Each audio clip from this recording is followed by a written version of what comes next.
We saw how Daniel was promoted not just once, not just twice, but many times in his lifetime, and we will see that in the weeks to come as we continue with this series entitled Starting the Year with Daniel. Without needing to ask those who wants to be promoted to raise their hands, I strongly believe that we all want to be promoted, don't we? Of course we do. We will be lying to ourselves if we say we don't. Promoted in various ways, in different fields. Now, we know that Daniel was not alone in his faithful journey. He has a life group, a set of equally godly friends named Hananiah, Mishael, and Azariah, whose names was later on changed to Shadrach, Meshach, and Abednego when they were brought to Babylon, when they became prisoners of war. Today, let's look into how Shadrach, Meshach, and Abednego, just like Daniel, got promoted in Babylon, a pagan nation, just like the nation that we're living in today. But before we do that, I'd like everyone to give a neighbor a fist bump and say, "The heat is on." Come on, say it to everybody. The heat is on. Do you remember the song entitled "The Heat is On" by Glenn Frey back in 1984? It was popularized by the movie Beverly Hills Cop, starred by Eddie Murphy. You remember that movie? So part of the song goes like this. It says, "The heat is on and on the street, inside your head and overbeat. And the beat's so loud, deep inside, the pressure is high just to stay alive, because the heat is on." It is a secular song. I know it is, though what it meant somehow makes sense to our lives as Christians living in a pagan country. This culture and generation is putting a lot of heat on us. To the Islam religion, we are infidels. To radical Islam, we are the most favorite target of terrorism. Though this country was founded in Christianity, but our society is changing. In many ways, this country is beginning to look like Babylon. It is a country where, of different peoples and languages, with various cultures and religions trying its best to stay united. Well, at least its name sounds united, United States of America, but only deaf ears and blind eyes could say that people of this nation are completely okay. The silent majority are groaning quietly. The more vocal sectors of society are crying loudly. And the leaders of the country are divided sharply. Question: what should you do when the heat is on you? When you are pressured to conform, will you remain passive or you're gonna go active? Will you retreat in fear or you gotta go forward in faith? So I'd like you to open your Bible to Daniel chapter 3 and keep it there. Okay, so we're going to talk about the image of gold in the blazing furnace. And as you turn the pages of your Bible to Daniel chapter 3, let me just take you quickly. It's not on your outline, but it's up on the board. Proverbs chapter 17 verse 3, and it says, "A hot furnace tests silver and gold, but the Lord tests hearts." There's another prophet after Daniel, and God said these words through him. His name is Zechariah, and you can find this in chapter 13 verse 9. And it says, "I will bring that group through the fire and make them pure. I will refine them like silver and purify them like gold. They will call on my name, and I will answer them. I will say, 'These are my people,' and they will say, 'The Lord is our God.'" You see, the blazing furnace is a test of our faith. This is not on your outline, but you would like to take this note. Okay, it says, God tests us with stress before He trusts us with success. That's a good one, right? So it's about testing of our faith. So our faith is being tested. Let me share with you a recent testimony about the test of my faith. The heat was on me on many occasions of my life.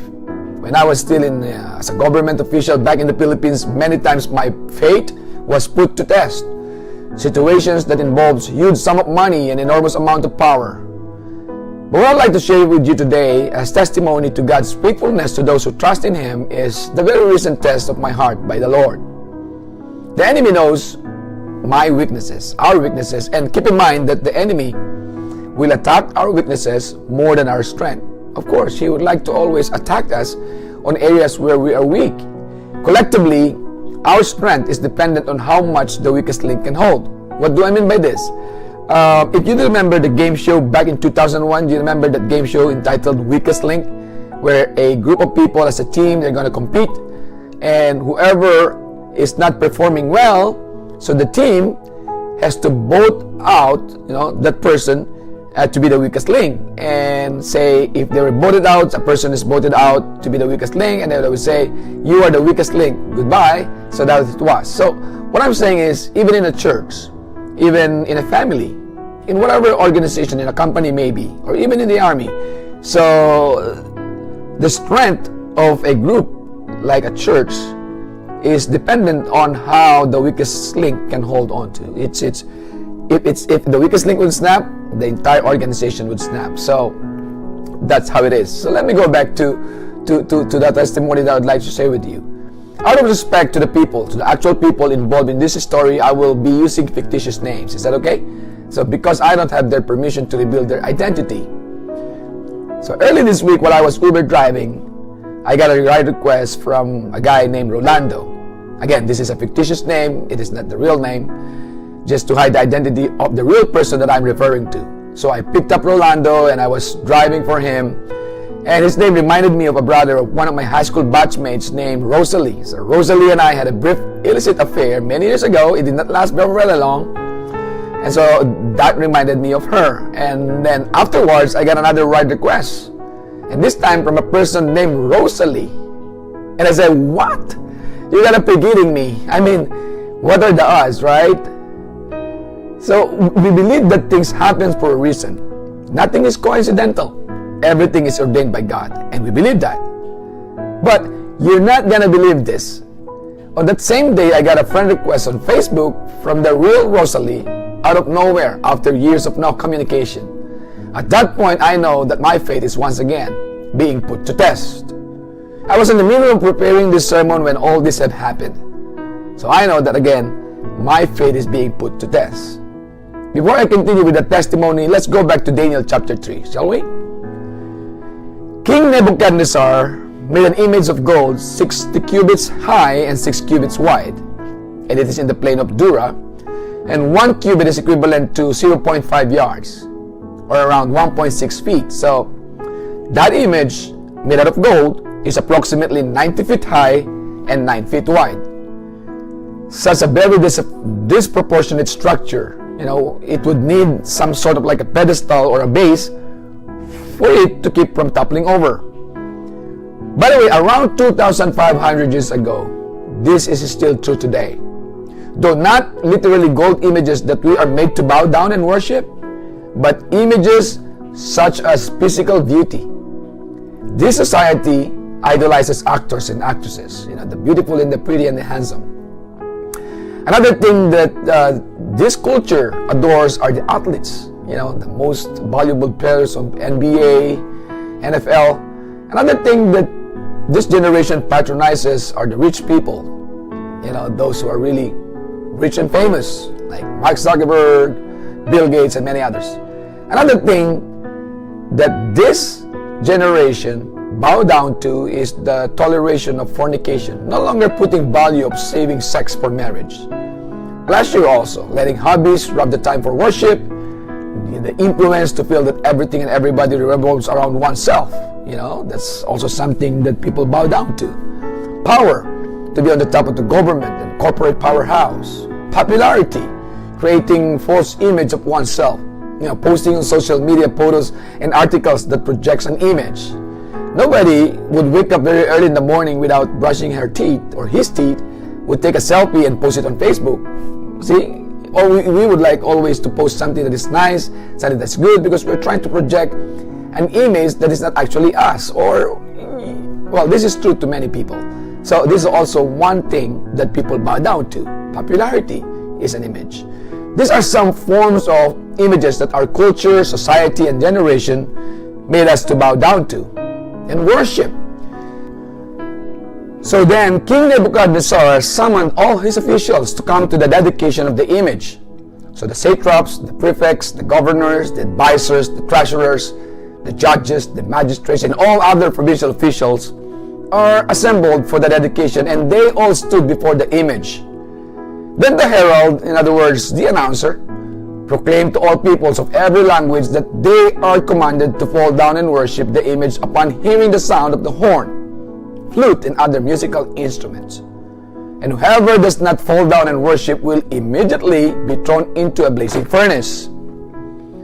So when they heard the sound, everybody fell down and worshipped the image of gold that King Nebuchadnezzar had set up, except for the three friends of Daniel, Shadrach, Meshach, and Abednego. So you could just imagine everybody bowing down before the golden image, except for the three friends. Remember, these three friends of Daniel, Shadrach, Meshach, and Abednego, was promoted, to become governors in the province of Babylon. So, except for those three, everybody bowed down. Question: why Shadrach, Meshach, and Abednego would not bow down and worship the image set up by the King Nebuchadnezzar?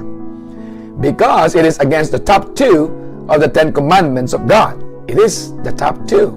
Look at this quickly. It's up on the board. Exodus chapter 20, verse 3 and 4 says this: You will have no other gods before me. You shall not make for yourself an image in the form of anything in heaven above, or on the earth beneath, or in the waters below. It's very clear. This is the first top two commandments, and this is the reason why Shadrach, Meshach, and Abednego won't bow down before the golden image set up by King Nebuchadnezzar.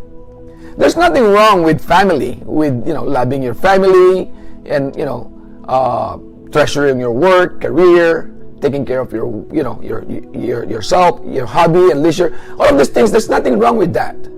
But anything you put ahead of God is a form of an idol. It's a form of gods, and it violates the very first commandment of the Lord. So anything that you put ahead of God would be in violation of the first top two commandments of God. So we have to put God first before anything else. At that point, the astrologers, the magicians, the fortune tellers denounced the Jews, and they went to the king to report the matter. It could be because of Babylonian racism, because Shadrach, Meshach, and Abednego, they are Jews.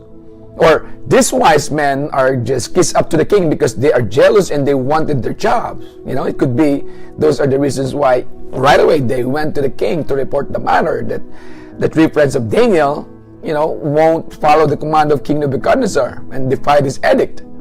Remember, these are the same group of wise men saved by Daniel and his friends some 15 years ago. We looked into that last week and the week before that. After they interpreted the dream of King Nebuchadnezzar, they were all promoted, and these wise men are supposed to be executed, but Daniel said, don't execute, don't kill the wise men. We will interpret the dream of King Nebuchadnezzar. So the same group of wise men are the ones going against them still 15 years after. Nebuchadnezzar was furious and summoned Shadrach, Meshach, and Abednego and asked them, is this true? Is it true? See, take notice of a pagan attitude. Nebuchadnezzar was right away furious even before hearing the side of the story of Shadrach and his friends. So what I'm saying is, without even giving a chance for Shadrach and his friends to be heard, right away Nebuchadnezzar is already furious upon hearing from the magicians, the wise men, what had been reported to him. The king said to them, when you hear the sound, fall down and worship the image, or else you will be thrown into a blazing furnace. And we will see what God will be able to rescue you from my hand. Wow, it was obvious that Nebuchadnezzar was not completely transformed at this point, despite of his recognition of the Most High God, the God of Daniel, Shadrach, Meshach, and Abednego. And you can see that in Daniel chapter 2, verse 46 to 47. We've gone through that last week. You remember, Nebuchadnezzar recognized the Most High God, but 15 years after, this is what he's saying. So obviously, he is not a completely transformed king. Let's see how the three friends of Daniel responded to Nebuchadnezzar and learn from their reply on what should you do when the heat is on you. Okay, shall we do that? Okay, so the question that we are trying to answer today is, what should you do when the heat is on you? The first letter H stands for hang on, help is coming. Let's look at this in verse 16. Shadrach, Meshach, and Abednego replied to him, King Nebuchadnezzar, we do not need to defend ourselves before you in this matter. So they hang on. And it is said that they don't need to defend themselves because they know that help is coming. They know that God will be the one who's going to defend them before King Nebuchadnezzar. The second letter E stands for expect that God is able to deliver me. Expect that God is able to deliver me. In Daniel chapter 3 verse 17 says this, if we are thrown into the blazing furnace, the God we serve is able to deliver us from it. Look at that. See how they have expected? They expected that God would be able to deliver them from it. And He will deliver us from your majesty's hands. The third letter stands for, the letter A stands for announce my loyalty to God. So if the heat is on you, so aside from hanging on, knowing that help is coming, expect that God is able to deliver you. Announce your loyalty to God. In verse 18, listen to this. But even if He does not, if God do not deliver them from the blazing furnace, we want you to know, Your Majesty, that we will not serve your gods or worship the image of gold you have set up. Wow, look at that. They're so determined, even if they die, even God is not going to deliver them from the blazing furnace, they made an announcement of their loyalty to God. Of course, after this, what would you expect of Nebuchadnezzar? He got even more furious with Shadrach, Meshach, and Abednego. So angry, very mad. He ordered to turn up the heat 7 times more. Wow, he wanted to make sure that they really toast to death. So, he commanded some of the strongest soldiers in his army to tie them up, Shadrach, Meshach, and Abednego, and throw them into the furnace. With the king's command so urgent and the furnace so hot, the soldiers who took up the tree were killed by the flames of the fire. Wow, it's so hot. And you can just imagine, as you get close to the entrance of the furnace, because it was so hot, the soldiers actually died. And so the 3 men, Shadrach, Meshach, and Abednego, that was firmly tied, fell into the blazing furnace. So, after a little while, then the king Nebuchadnezzar leaped to his feet and in amazement and asked his advisors, weren't there 3 men that we tied up and threw into the fire? And they replied, certainly, Your Majesty. But the king said, look, I see 4 men walking around in the fire, unbound and unharmed. And the 4th looks like a son of the gods. Well, Nebuchadnezzar didn't get that one right. The 4th person is not a son of the gods, but he is the Son of God, the Lord Jesus. Nebuchadnezzar then approached the opening of the blazing furnace and shouted, Shadrach, Meshach, Abednego, servants of the Most High God, come out, come here. So Shadrach, Meshach, and Abednego came out of the fire, and the provincial officials of Babylon crowded around them. They saw that the fire had not harmed their bodies, nor was a hair of their head singed. Their robes were not scorched, and there was no smell of fire on them. Wow.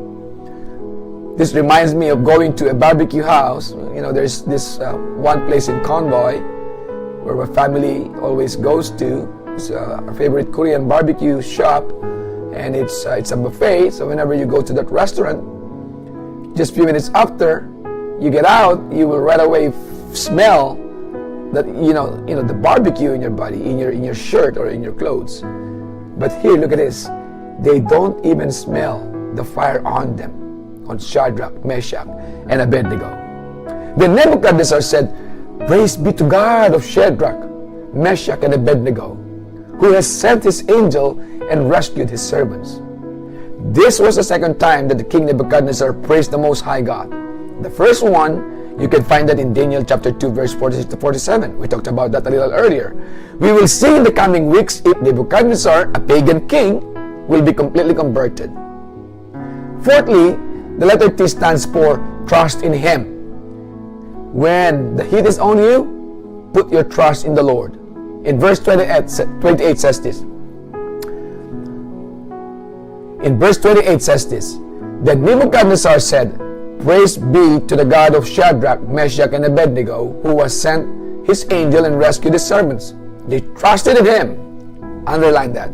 They trusted in Him and defied the king's command and were willing to give up their lives rather than to serve or worship any god except their own God.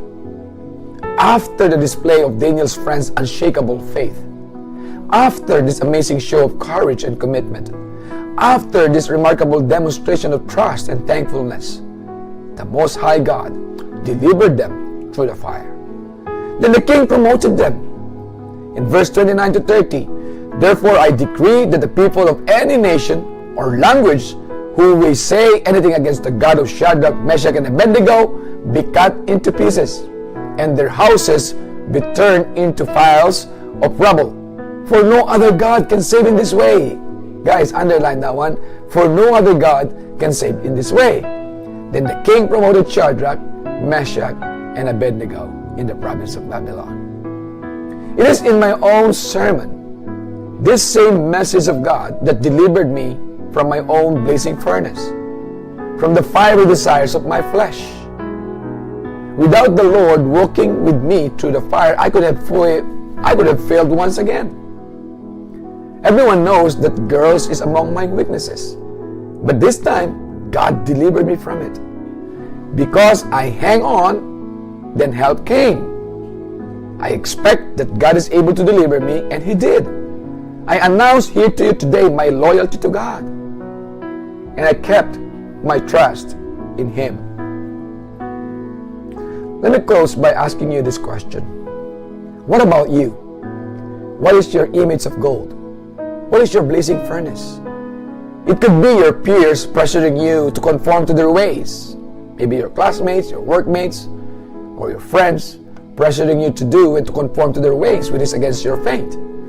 It could be a form of an image of gold that people are making you to bow down before. It could be your own desires that set aside God on the sidelines, like your desires for wealth. For example, like this season, it is tax season. Whenever we apply for loan, we increase our income. But whenever we file for taxes, we decrease our income. But what I'm just saying is, it could be a form of worship when you are after, or your desire is to gain more wealth in a wrong manner. Desires for power or popularity could also be a form of image of gold that people bow down to worship. Physical beauty, or it could be anything that you put so much importance that you ease God out. So these are the things. So be very careful. And as I close, I just like you to just take a couple of minutes just to be quiet and just search your hearts and be still and look deep inside yourself. What are those things that this society, this generation, this culture is compelling you to bow before? What are these things that goes between you and God? Things that you put ahead of the Lord. So what are those things? We will lift it up in prayer. We will ask God to help us, to help you. That just like what He did to me, you will be able also to walk through the fire and be delivered. And so as you think of those things, bow down and close your eyes, and as we're going to pray.